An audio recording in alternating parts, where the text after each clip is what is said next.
Saúde no ar. Informação na dose certa.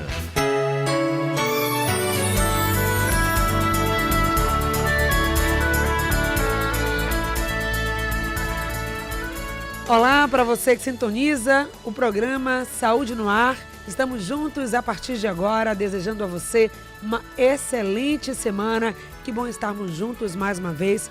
O Saúde no Ar trazendo para você diariamente informação e orientação para que você possa cuidar do seu maior patrimônio, que é a sua saúde. Eu sou Patrícia Tosta, a partir de agora estaremos juntos em nosso programa, iniciando mais uma semana com você, hoje falando sobre a área de pediatria. Estamos começando a Semana da Criança e vamos conversar sobre isso. Como cuidar das crianças, quais são os primeiros cuidados, como deve ser essa primeira visita ao pediatra e os exames iniciais. É para isso que eu lhe convido a participar com a gente do Saúde no Ar de hoje, falando sobre a saúde infantil.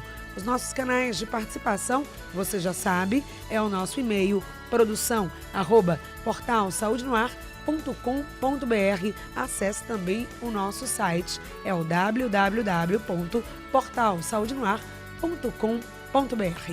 Se é saúde, saúde no ar. E assim que nasce, o bebê passa por uma avaliação para saber como está a saúde e a capacidade do seu desenvolvimento. Além de observar o funcionamento de cada parte do corpo do recém-nascido, os médicos buscam detectar problemas para prevenir doenças futuras. E com isso, é realizada uma série de exames, entre eles o já conhecido, muito conhecido e divulgado, o teste do pezinho, mas também o teste da orelhinha, o teste do coraçãozinho e o teste do olhinho. Sobre esses primeiros exames, sobre os primeiros cuidados básicos com a saúde da criança, nós vamos conversar no programa de hoje com a especialista no assunto, Lícia Moreira, ela que é pediatra e neonatologista, presidente também, ela membro da Sociedade Baiana de Pediatria. Muito bom dia. Bom dia. Esses cuidados iniciais são realmente importantes para o desenvolvimento da criança? Eles são muito importantes, Patrícia. Eles, na verdade, têm uma ação de prevenção, como você acabou de falar. Nós conhecemos muito, o público já conhece bastante o teste do pezinho, que ele é feito a partir de 72 horas de vida. Por que ele não é feito antes?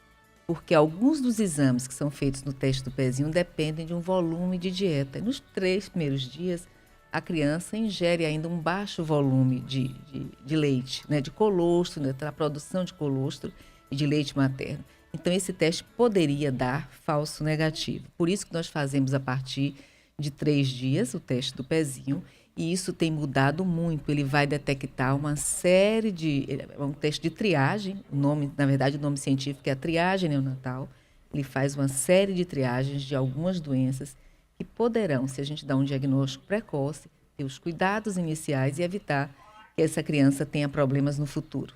Alice, antes mesmo dos exames iniciais, a criança passa por uma avaliação, é o primeiro teste, né? A primeira avaliação no momento que nasce. Olha, isso é muito importante. Tanto o exame que nós fazemos na sala de parto, que avaliamos a vitalidade, fazemos um exame mais geral do recém-nascido. E em torno de 3, 4 horas de vida, nós fazemos aquele exame mais, eu diria, mais detalhado, né? Que eu sempre coloco para os estudantes, que é o exame assim que a gente não pode deixar de passar nada, porque é aquele exame que você pode definir condutas para o resto da vida do indivíduo. Então, inclusive, é assim, uma coisa que nós orientamos muito na Faculdade de Medicina é que seja feito, o estudante aprende como fazer esse exame. Tem peculiaridades no período neonatal que facilitam muito para a gente dizer se aquele recém-nascido está bem ou não. Isso, né? Independente da unidade onde ele vem. Pública, privada, esse exame é qualquer unidade deve ser feito, garantido ao recém-nascido. E os pediatras estão habilitados em fazer esse tipo de avaliação. E o que é avaliado, né? Quais são as notas, digamos assim, que as crianças são submetidas? Na sala de parto, nós temos o teste de vitalidade, que é bastante conhecido, né? Que é o boletim do APGA, e ele tem um valor no 5º minuto de vida, tem um valor diagnóstico e prognóstico. Aquela criança que não nasceu com uma boa vitalidade, ela pode ter problemas no futuro, e a gente orienta para o pediatra que for acompanhar ter um olhar maior para o segmento daquele bebê que não teve um APGA muito bom. É aquele APGA abaixo de 8, né? Então, essa criança precisa ser seguida com um olhar diferente, com mais cuidado para o neurodesenvolvimento, como é que ela vai desenvolver a sua parte neurológica. É importante, né, que a mãe já saia orientada. Já a partir sai desse orientada, momento. isso. No resumo de alta, quando nós fazemos as 48 horas, o bebê sai da maternidade, ele já sai com esse tipo de orientação para o pediatra que vai acompanhá-lo. Né? O resultado desse exame, você falou abaixo de 8, né? Que é um número significativo.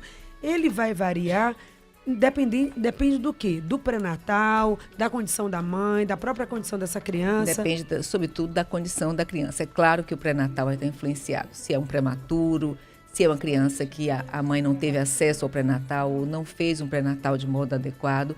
Então, a assistência ao parto, se a assistência não foi a melhor possível, já chegou num período expulsivo, enfim. Isso depende de vários fatores, tanto do pré-natal, como da condição do nascimento e da própria criança em si. É um tripé. Tudo vai depender de como essa criança vai nascer. Agora, se ela tem uma nota acima de 9, isso é garantia de que ela vai ser um bebê saudável? Ótimo, normalmente ela tem uma chance enorme de ter um bom neurodesenvolvimento. Acima de 8, eu diria de 8, 9, 10 é o que a gente quer. É um bom boletim no 5º minuto. Primeiro minuto a gente não valoriza mais. Isso depois é repetido, essa avaliação? Não. Isso aí é só na sala de parto, para a gente ver a vitalidade imediata do bebê. Nós fazemos com 3, 4 horas de vida o exame clínico do recém-nascido, que vai desde a história que nós escolhemos com a mãe no pré-parto, na sala de parto, e o exame físico mesmo do recém-nascido, propriamente dito. Olá, bom dia. Bom dia, doutora. Bom dia. Oi, doutora, eu tive minha filha quando o Espanhol era um grande hospital no 4º andar, só que ela nasceu cesárea, que eu tinha passagem pequena, e nasceu com 2,750 kg e teve um problema de icterícia. Quando a gente tem uma filha que sai do hospital e minha sogra dizia, você tem que ficar no apartamento, mas o hospital dizia, não, que eu não podia ficar no apartamento se a menina ia ficar na UTI neonatal. Aí eu vim para casa triste.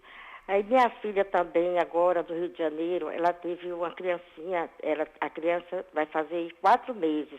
Com fé em Deus, ela vem agora voltar no 2º turno, porque ela está trabalhando lá no Rio. Então, a criança está com 3 meses, vai fazer 4 meses, nasceu com 1,8 kg. E minha filha teve um negócio com a água, saiu antes do tempo. Mas ela teve todo esse tratamento da neuropediatra, neonatal, do pezinho, teste do pezinho, teste do cérebro, teste da visão. E eu disse, minha filha, você está em boas mãos, porque aqui em Salvador, a mesma coisa que você teve, sua filha está tendo no Rio de Janeiro. Então, você está bem acompanhada, confie em Deus. A filha está gordinha, com 5 quilos e tantas gramas. Tem um leite especial que ela tem que tomar, ela deu a mama, mas depois ela teve um refluxozinho e está acompanhando tudo que a senhora está falando, doutora. E ela vem e eu vou dizer, eu escutei a doutora da Rádio Excelsior, ela disse que é isso mesmo, que até com os alunos da UFBA ela faz isso. Qual é o seu nome, querida? Meu nome é Gislene Serafim Guimarães, aqui da Barra. Obrigada, então, Gislene, pela sua participação. Seu netinho ou netinha, né? Também está sendo bem acompanhado no Rio. O Rio é um dos grandes centros, né, de neonatologia, de cuidado. Seu neto deve ter nascido prematuro, com 1.800 gramas. E nós fazemos, tanto lá como aqui. Hoje já é um programa que existe todo do empenho, né, do Ministério da Saúde. A Sociedade Brasileira de Pediatria tem capacitado seus profissionais e nós, nas universidades também, para dar uma melhor assistência ao recém-nascido. Hoje, nossos indicadores assim, são bem diferentes do que era há 20 anos atrás. Hoje, a mortalidade é bem menor. Felizmente, a gente tem caminhado, né? É uma área que é mais confortável para a gente dizer assim, os indicadores de mortalidade infantil têm melhorado muito, né? E voltando para a triagem, lembro que naquele primeiro exame que eu falei de 6 horas, de 4, 6 horas, aquele exame mais detalhado do recém-nascido, nós incluímos aí o teste do olhinho. Né? Então, o teste do olhinho já é feito ali na maternidade, nas 6 primeiras horas. E que nós vamos ver o quê? Se o bebê tem catarata, se tem algum tumor no olho, retinoblastoma. Então, esse teste é muito importante. Ainda na maternidade, nós fazemos o teste da orelhinha, que a Patrícia falou aqui no início, para ver se aquele bebê ouve bem. Né? Então, nós nos preocupamos muito, principalmente nos bebês de risco, aqueles bebês que têm menos de 2.500 gramas, Então, esses bebês devem ser avaliados, mas todos, uma criança uma criança que nasceu bem, deve ser avaliada também ao nascer com o teste da orelhinha. E o do coraçãozinho também, nas maternidades públicas da Bahia, fazem nas 24 horas. Então, crescendo aí, né, esse diagnóstico, ampliando essa prevenção da criança desde o momento que ela nasce. Depois eu queria voltar algumas coisas colocadas pela ouvinte anterior. Ela falou sobre baixo peso, a questão na introdução de um leite artificial, refluxo. São questões bem comuns que acontecem muito e que preocupam as mamães. Oi, Maria Clara. Bom dia, doutora. Bom dia. Doutora, eu gostaria de saber o significado de sopro no coração. Porque eu tenho uma afilhada, a filha do meu irmão, ela tem 4 aninhos, ela nasceu assim, bem magrinha. Quando agora a pediatra pediu um ecocardiograma, disse que ela está com sopro no coração. Eu fiquei muito preocupada ontem quando eu soube essa notícia. Aí eu gostaria de saber mais ou menos assim, com os riscos, sei lá.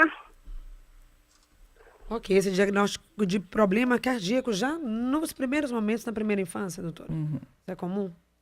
Não é comum cardiopatia na primeira infância, não é comum, mas deve ser triado. Por isso que nós fazemos hoje o teste do coraçãozinho, que é um ganho mesmo, né? Se faz a triagem de uma maneira mais grosseira. Há 4 anos atrás isso não ocorria, possivelmente por isso essa criança agora que teve o diagnóstico, né? Então, quanto mais precoce se diagnosticar, ótimo. Não deve ser uma situação grave, porque é um bebê que está com uma criança que está com 4 anos de idade, né?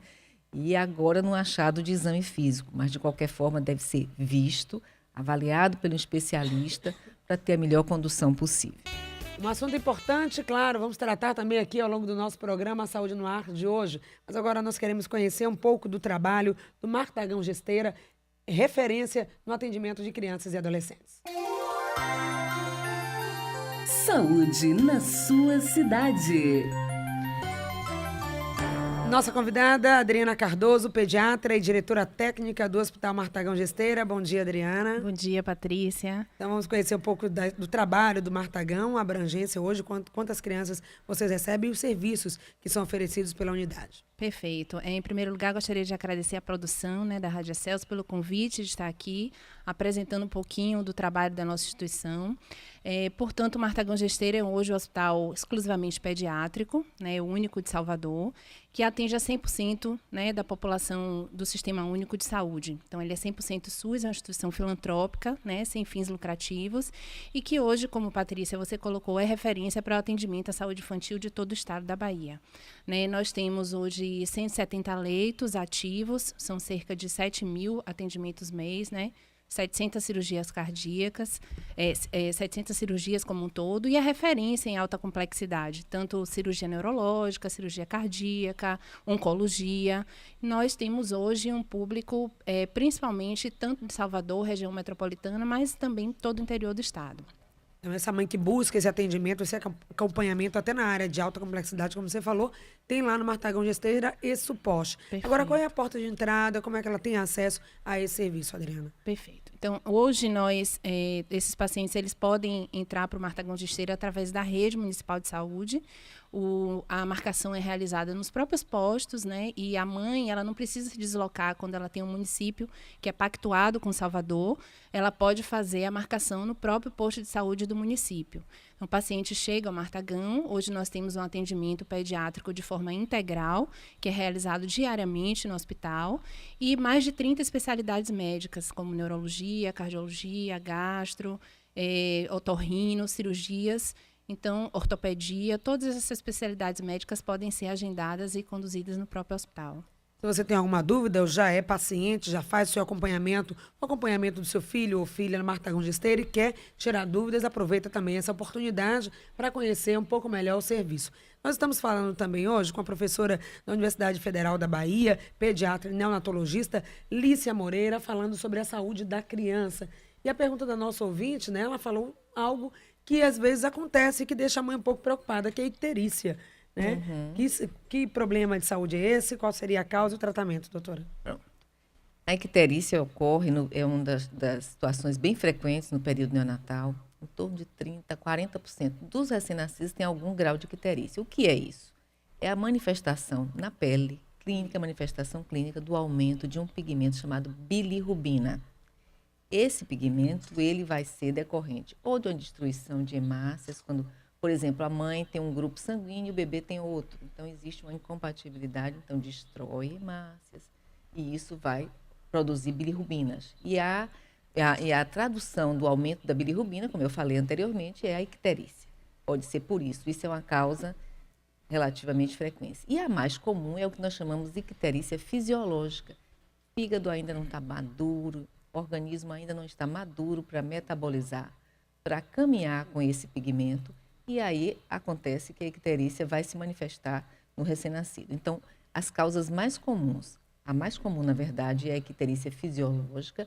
O organismo ainda não está tão maduro para metabolizar essa substância, que se chama bilirrubina, e também as icterícias por incompatibilidade, que as mães já conhecem. Por exemplo, a mãe é RH negativo. Então, o bebê veio RH positivo, teve o grupo sanguíneo do pai, né? O RH, o fator RH do pai. Então, pode acontecer isso. Há uma destruição de hemácia e faz um aumento da bilirrubina e tem a icterícia. A grande maioria tem uma evolução boa, mas naquelas situações em que tem aumento do número de bilirrubina, as taxas estão elevadas, aí precisa fazer o tratamento, que é a fototerapia, que é bem conhecida, e às vezes em algumas situações precisa até se fazer transfusão. Mas de um modo geral, ela evolui de uma maneira tranquila. Voltando a falar sobre os exames, que é o nosso foco de hoje, o teste do pezinho é aquele bastante conhecido. Falamos até aqui que as mães esquecem de outras coisas, mas o teste do pezinho não, né? Felizmente elas fazem, não. Felizmente não. Mas essa cultura também para os outros testes, da orelhinha, do olhinho, isso já está também assim? Isso tem caminhado, né? Mas nós precisamos realmente assim, enfatizar muito, de exigir que seja feito o teste do olhinho. Isso vai ter a prevenção, minha gente, da catarata, do retinoblastoma. Isso é fundamental que a gente faça, as maternidades já estão aparelhadas para isso. E não esquecer também do teste da orelhinha, né? Então, se a gente já sabe, se até os 4 meses isso não é diagnosticado, isso vai influenciar no neurodesenvolvimento. É aquela criança que não ouve, ela vai ter dificuldade de se contactar com o ambiente, o seu desenvolvimento poderá ser prejudicado. Então, quanto mais cedo diagnosticar um problema de diminuição de um déficit auditivo, melhor para o desenvolvimento da criança. 3328-7666 é o nosso telefone. Lembrando a você, mamãe, vovó, você, cuidador de criança, que está ouvindo o programa de hoje falando sobre essa área, problemas na área de saúde infantil, liga para a gente, 3328-7666. Então, a mãe já sai da maternidade com a indicação desses testes. Até os 4 meses deve ser feito, alguns antes até.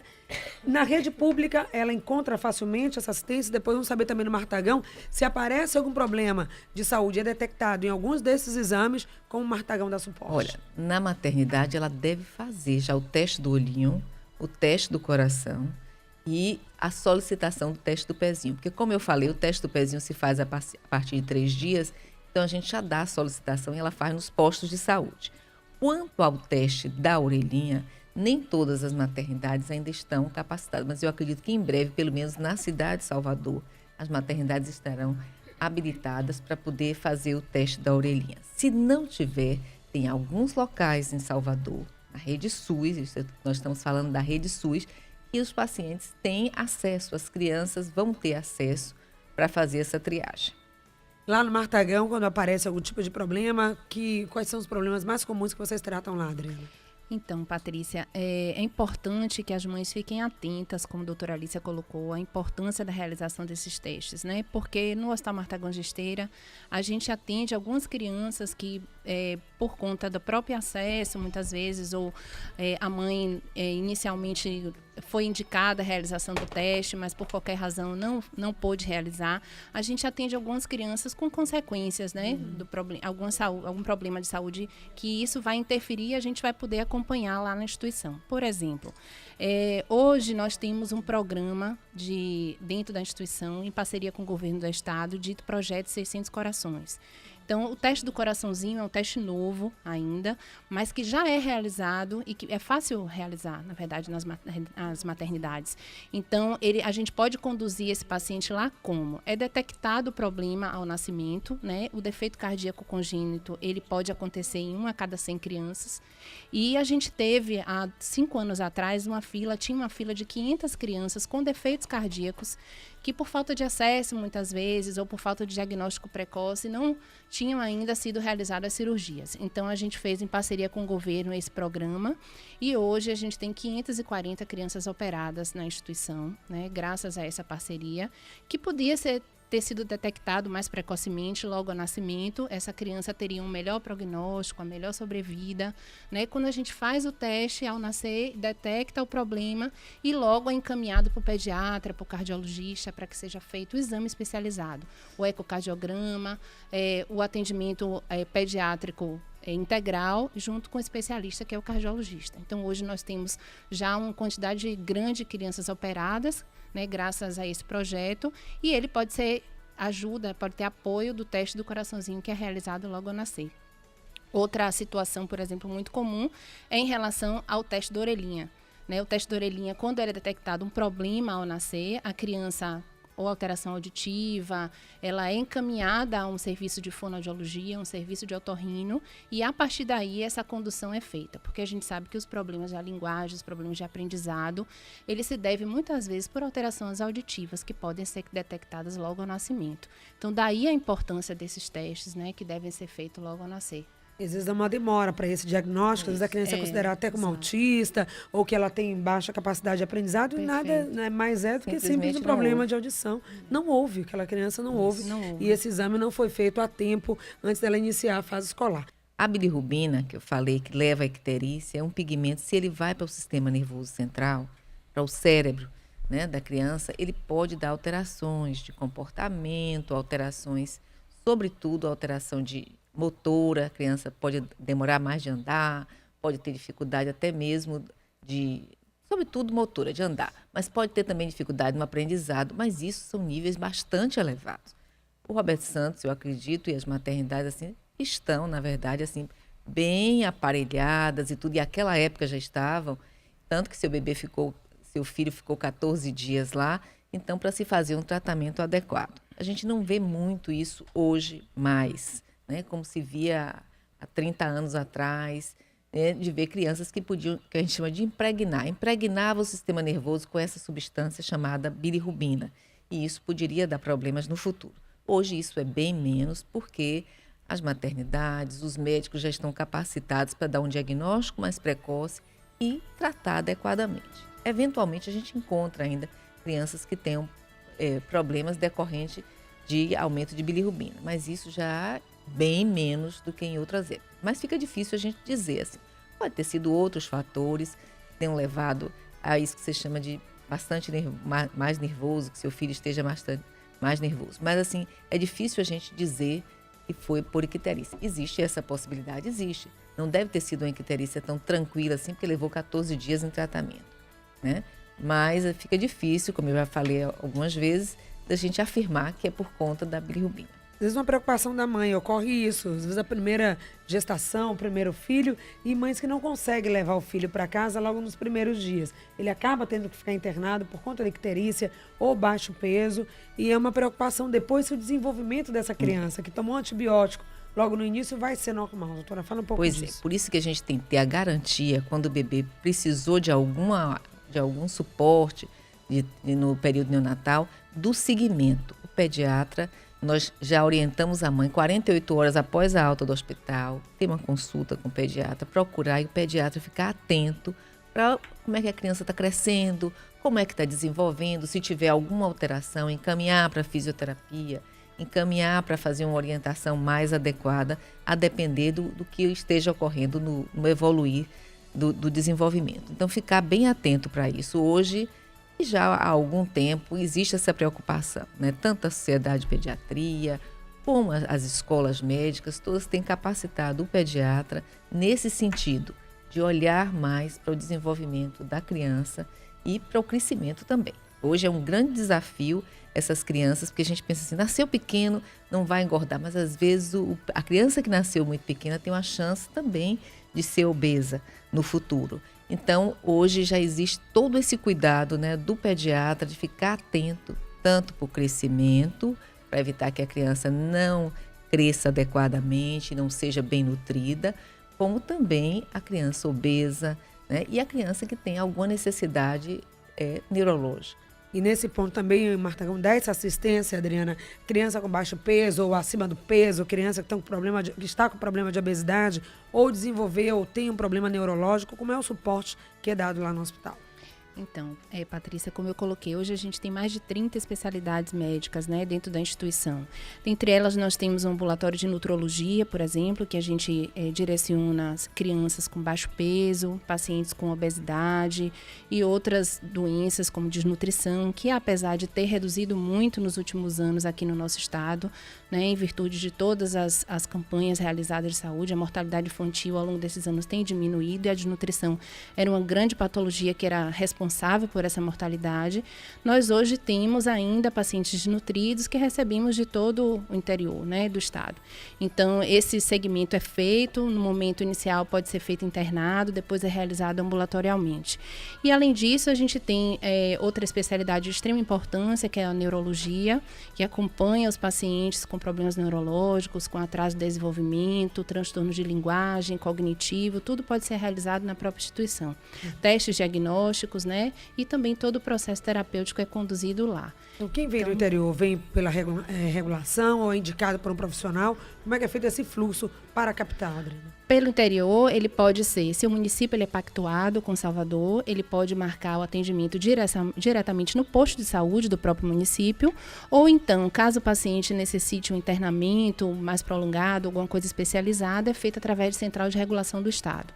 Né? E nós recebemos os pacientes de forma regulada. Muitas vezes a mãe que não tem um plano de saúde pode pagar uma consulta particular numa situação de emergência, quer levar o filho para um atendimento de emergência. O Martagão seria indicação também nesse caso ou não? Só tratamento ambulatorial?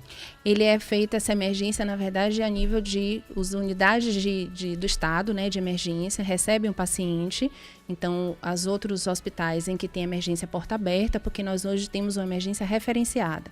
Então, o paciente ele chega para o Martagão, que é um hospital terciário, né, de alta complexidade, mas referenciado de outros serviços. Então, ele pode se dirigir a uma unidade de emergência, mesmo posto de saúde, e de lá ele é encaminhado ao Martagão quando há essa necessidade. Né? Esse fluxo já é bem tranquilo, já acontece hoje com facilidade. Doutora Alice, e essa primeira consulta, né, com o pediatra e a frequência que a mãe deve levar o filho nesses primeiros meses de vida? Eu acho que a população tem de ficar assim, bem atenta para isso e exigir esse tipo de atendimento. Né? Exigir esse atendimento, como exigir também os exames.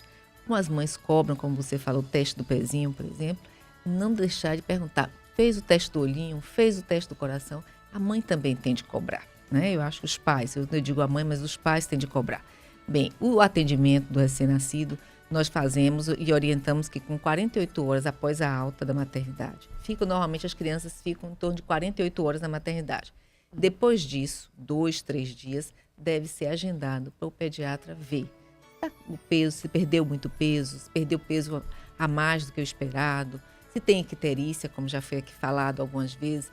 Isso é importante que na primeira semana de vida a criança seja reavaliada. Né?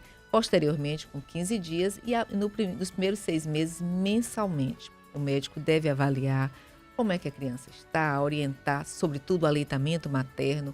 Cada vez mais a gente tem enfatizado isso, a importância do aleitamento materno nos 6 primeiros meses. E o pediatra, a equipe de saúde vão ajudar a mãe, dar esse suporte para a mãe e, consequentemente, para a criança, garantir o aleitamento materno. Então, nos 6 primeiros meses, a visita deve ser mensal. Né? A menos que a criança precise de algum atendimento com um intervalo menor.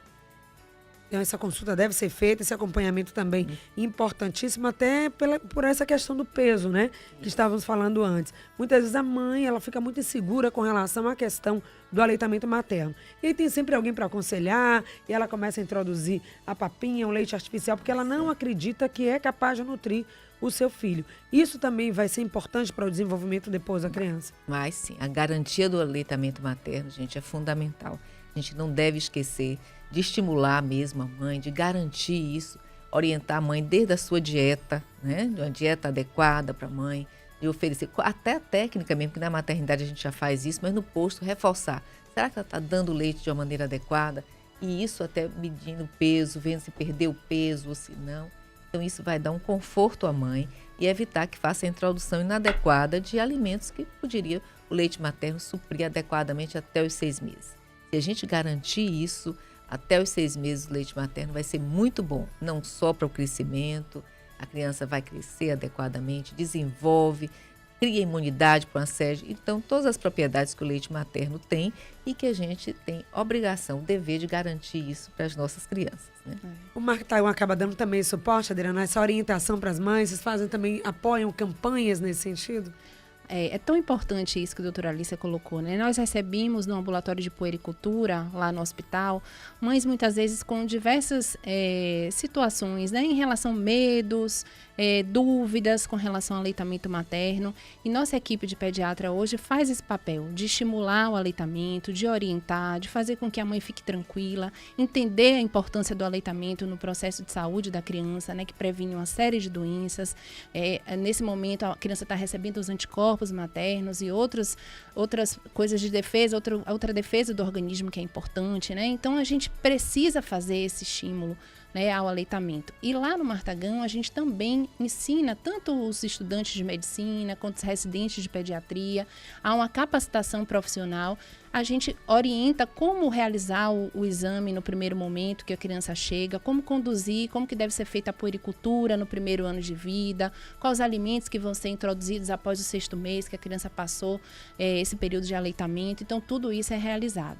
Então, Patrícia, lá no hospital a gente tem uma série de especialidades, como eu já coloquei aqui antes, é um atendimento integral, desde a criança saudável, desde a criança que é feita essa orientação da maternidade, é conduzida ao pediatra, nós recebemos essa criança, até aquelas que têm algum problema de saúde e que precisam ser conduzido de forma mais especializada.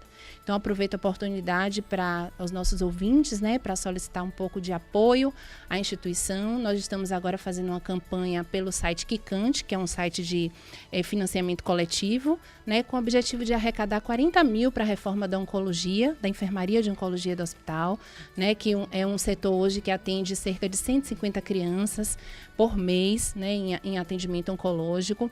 Então, nós hoje somos referência para esse tratamento em todo o estado. Então, queria pedir o apoio dos ouvintes que possam entrar nesse site Quicante. E o interessante, Patrícia, é que você pode doar e receber um prêmio em troca, né? Então, se você doa R$20, recebe um cartão personalizado. Se você doa R$30, recebe CDs do nosso cantor Saulo, que é o grande dessa campanha Só Tá Faltando Você, é o grande apoiador, né? Então, a gente pode fazer essa doação de 20 mil a cerca de 10 mil reais. Então, a gente tem tido o apoio da população, aproveita o momento para solicitar aos nossos ouvintes essa ajuda. Claro, nós reforçamos essa importância, porque quantas mães são beneficiadas por essa instituição, quantas mães recebem esse conforto de saber onde pode levar o seu filho no momento que elas precisam. Então, Adriana, fala mais uma vez o site, como as pessoas podem participar, quem está ouvindo agora e quer contribuir para que o Hospital Martagão Gesteira possa ampliar a sua capacidade de atendimento, especificamente na área de oncologia, mais um serviço sendo ofertado para a comunidade. Certo. Então, esse site da campanha é www.quicante, com K, né? K-I-C-K, quicante.com.br. Tá? E a campanha pode ser... E a campanha, ela vai funcionar até que seja atingida a meta de 40 mil para que a gente possa realizar a reforma desse setor de oncologia.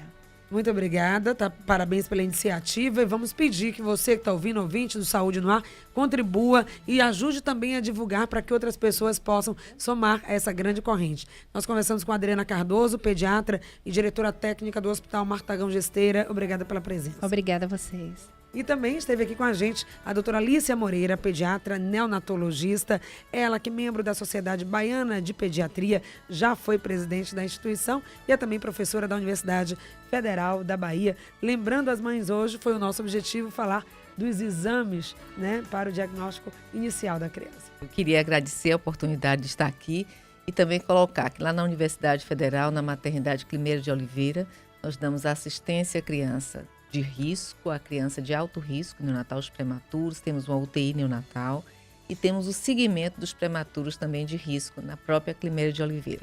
é o que nós chamamos ambulatório de follow-up, de seguimento daquela criança que precisou de alguma ajuda no período neonatal, as crianças internadas lá. E para o atendimento lá na UFBA, doutora, como a mãe pode ter acesso? Pois é, ela pode ter o acesso tanto na maternidade Climeira de Oliveira, os pacientes que nasceram lá têm esse segmento nesse ambulatório, e no Hospital das Clínicas, nos ambulatórios Magalhães Neto, nós temos, inclusive eu tenho 2 ambulatórios que eu coordeno, tanto o ambulatório de baixo peso como o ambulatório das infecções congênitas. Podem ser matriculados para tratamento ambulatorial lá, vai direto ao Hospital das Clínicas e tem acesso, faz o agendamento para ser acompanhado por lá.